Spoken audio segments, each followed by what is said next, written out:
name is Allison. I'm a second-year university student, and I'm the VP Finance of Western Lifeline. And I'm here to talk to you today about the infamous My Body, My Choice movement. So, as a really quick definition of the movement, it's basically the idea that because we as women have the right to bodily autonomy, we also have the right to abortion included in that right. But I'm here to talk to you today about why that's incorrect. So first of all, I'd like to point out that the fetus and the mother are completely separate bodies. To say anything else would be scientifically and medically inaccurate. If that were true, then when the mother is pregnant, she would have 4 arms, 4 legs, so on and so forth. But we know that that is not true. The woman and the fetus are completely separate bodies. So in the case of an abortion, we always give the mother's body a choice, but what about the baby's body? Why do we never give the baby's body a choice? So now some people might be asking, what about bodily autonomy? Don't we as women have the right to bodily autonomy? And yes, we do have that right, but our human rights end when they end or endanger the life of somebody else. So let's take the right to drive my car, for instance. Because I'm a licensed driver, I have the right to go and drive in my car. However, that right is taken away when I'm drunk. If I go out with my friends and I drink, then I no longer have the right to drive in my car. Because if I drive drunk, then I endanger the lives of all the other drivers around me. Our human rights end when they endanger or end the lives of somebody else. So, as another example, let's take the right to swing my arm. I have the right to swing my arm around, so go out into the street and just swing my arm around, even if I look crazy doing it.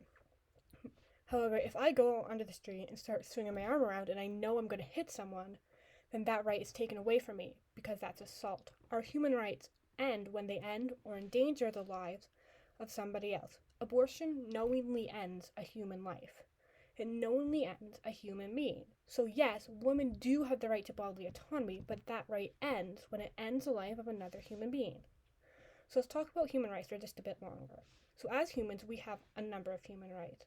For example, the right to vote, the right to drive, and the right to bodily autonomy. However, some human rights are just more fundamental than others. The right to bodily autonomy, for example, is more fundamental than the right to vote.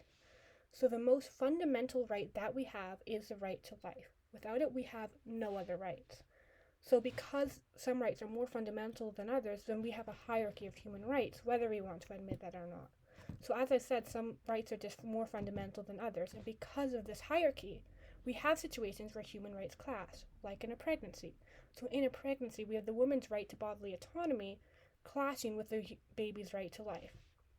So because the human right to life is the most fundamental right that we have, then that right trumps the mother's right to bodily autonomy. Now, this isn't to say that the baby is more important than the mother. No. The mother and baby, in the case of pregnancy, are equal. However, the baby's right to life is fundamental. So as Randy Alcorn puts it, what's at stake in an abortion is the mother's lifestyle as opposed to the baby's life. So the final thing I'm going to be talking to you about is responsibility. So to use an analogy, let's say you're driving your car and you look behind you and there's a toddler sitting there. Now, you don't have to parent this child, you don't have to take care of this child for the rest of your life, but you do have the responsibility to take this child to its rightful owner. And you definitely do not have the right to push a child out of the car and kill the child. Now, this situation is completely improbable. It's definitely never going to happen to anyone. However, the pregnancy is completely probable and probably will happen to most women.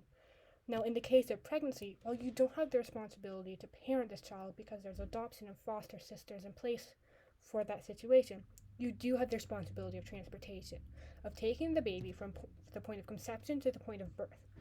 So, in summary, while the My Body, My Choice movement is right in the fact that yes, we as women do have the right to bodily autonomy, the right to life is more fundamental than the right to bodily autonomy, and we do have the responsibility of carrying the child from point A to point B.